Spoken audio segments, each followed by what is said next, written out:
প্রিয় দর্শক মণ্ডলী, জর্ডান এবং উজবেকিস্তানের ইসলামিক ইতিহাস, ঐতিহ্য ও ইসলামিক স্থাপত্যের উপর নির্মিত সানকুইক ইসলামিক কাফেলা পাওয়ার্ড বাই স্বপ্ননিবাস অনুষ্ঠানে আপনাদের প্রত্যেককে স্বাগত জানাচ্ছি।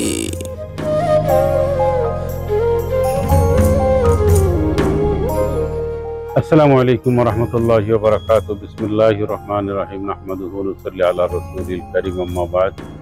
দর্শক, আমি দাঁড়িয়ে আছি নবী দানিয়েল আলাইহিস সালাতু ওয়াস সালামের কবরের সামনে। প্রিয় দর্শক, হযরত দানিয়েল আলাইহিস সালাতু ওয়াস সালাম আল্লাহ সুবহানাহু ওয়া তাআলার একজন পয়গম্বর ছিলেন। আল্লাহ তাআলা যাকে বনি ইসরাইলদের নিকট পাঠিয়েছিলেন। আল্লাহর এই প্রিয় পয়গম্বর হযরত দানিয়েল আলাইহিস সালাতু ওয়াস সালাম তিনি এই উজবেকিস্তানের সামারকান্দ এই শহরেই তিনি শুয়ে আছেন। আল্লাহ সুবহানাহু ওয়া তাআলার বাণী দাওয়াত পৌঁছাতে গিয়ে, তার তাওহীদের একত্ববাদের কথাগুলো মানুষদেরকে শোনাতে গিয়ে তিনি চরমভাবে বিভিন্ন পর্যায়ে অত্যাচার জুলুমের শিকার হন। হযরত দানিয়েল আলাইহিস সালাতু ওয়াস সালাম এমন একজন নবী ছিলেন যার দাফন কার্য সম্পাদন করেছিলেন হযরত মুহাম্মদুর রাসূলুল্লাহ সাল্লাল্লাহু আলাইহি ওয়াসাল্লামের সাহাবা আজমাইনগণ।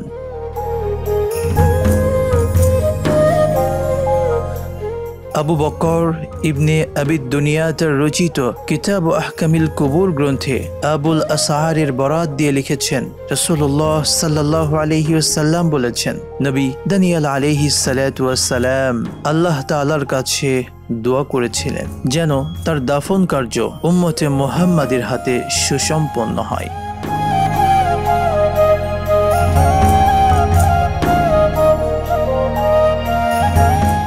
পরবর্তীকালে আবু মুসা আশআরী রাদিয়াল্লাহু তাআলা আনহু তার হাতে তুস্তুর নগরী বিজিত হলে তার লাশ একটি সিন্দুকের মধ্যে দেখতে পান। এ সময় তার দেহের শিরা ও কাঁধের মোটা রগ দুটি নড়াচড়া করছিল।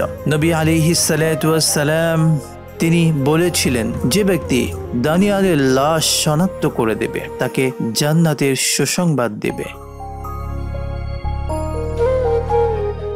হারকুস নামক জৈনিক ব্যক্তি হযরত দানিয়েল আলাইহিস সালাতু ওয়াস সালামের লাশকে শনাক্ত করেছিলেন। আবু মুসা রাদিয়াল্লাহু তাআলা আনহু ওমর রাদিয়াল্লাহু তাআলা আনহুকে এই বিষয়ে অবহিত করেন। তখন হযরত ওমর ফারুক রাদিয়াল্লাহু তাআলা আনহু পত্র মারফত তাকে জানান যেন দানিয়েলকে ওখানে দাফন করো এবং হারকুসকে আমার কাছে পাঠিয়ে দাও, কেননা নবী করিম সাল্লাল্লাহু আলাইহি ওয়াসাল্লাম তাকে জান্নাতের সুসংবাদ দিয়েছেন।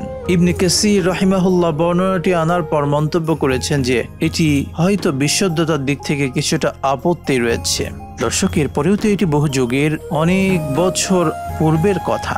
বিভিন্ন সূত্রে ইবনে আবিদ দুনিয়া থেকে বর্ণিত আবু মুসা রাদিয়াল্লাহু তাআলা আনহু যখন দানিয়েল আলাইহিস সালাতু ওয়াস সালামের লাশকে দেখতে পেলেন তখন তিনি তা জড়িয়ে ধরেন এবং চুম্বন করেন।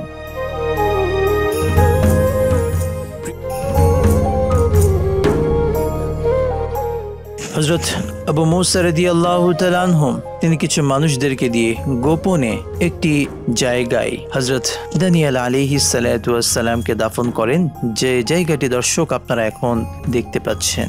হযরত দানিয়েল আলাইহিস সালাতু ওয়াস সালাম তার কবর এই মাকবারাটি উপমহাদেশের মধ্যে অত্যন্ত বড় একটি কবর, যা 18 ফিট লম্বা। প্রায় এত বড় বৃহদাকৃতির কবরে শুয়ে আছেন আল্লাহ সুবহানাহু ওয়া তাআলার এই পয়গম্বর হযরত দানিয়েল আলাইহিস সালাতু ওয়াস সালাম।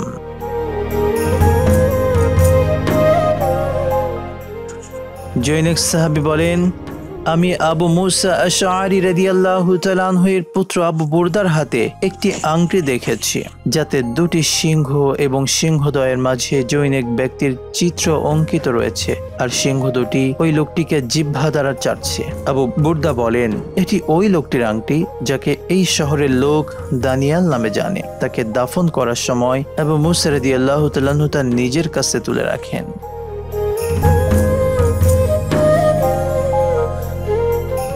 দানিয়েল আলাইহিস সালামের আবির্ভাবকালে দেশের যিনি শাসনকর্তা ছিলেন তার নিকট জ্যোতিষী ও গণক দল এসে ভবিষ্যৎবাণী করেছিল যে অমুক রাত্রে আপনার রাজ্যে এমন একজন শিশুর জন্ম হবে যে এই রাজ্যে বিপর্যয় সৃষ্টি করবে।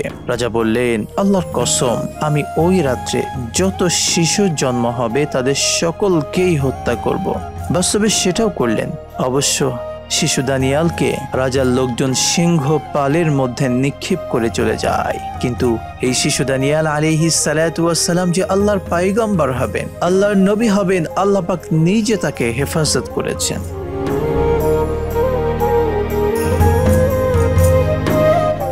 প্রিয় দর্শক মন্ডলী, দেখছিলেন আপনাদের প্রিয় চ্যানেলে প্রিয় অনুষ্ঠান জর্ডান উজবেকিস্তানের ইসলামিক ইতিহাস, ঐতিহ্য ও ইসলামিক স্থাপত্যের উপর নির্মিত সানকুইক ইসলামিক কাফেলা পাওয়ার্ড বাই স্বপ্ন নিবাস। আজকের মতো বিদায় নিচ্ছি, আবারও দেখা হবে পরবর্তী পর্বে। আসসালামু আলাইকুম ওয়া রাহমাতুল্লাহি ওয়া বারাকাতুহু।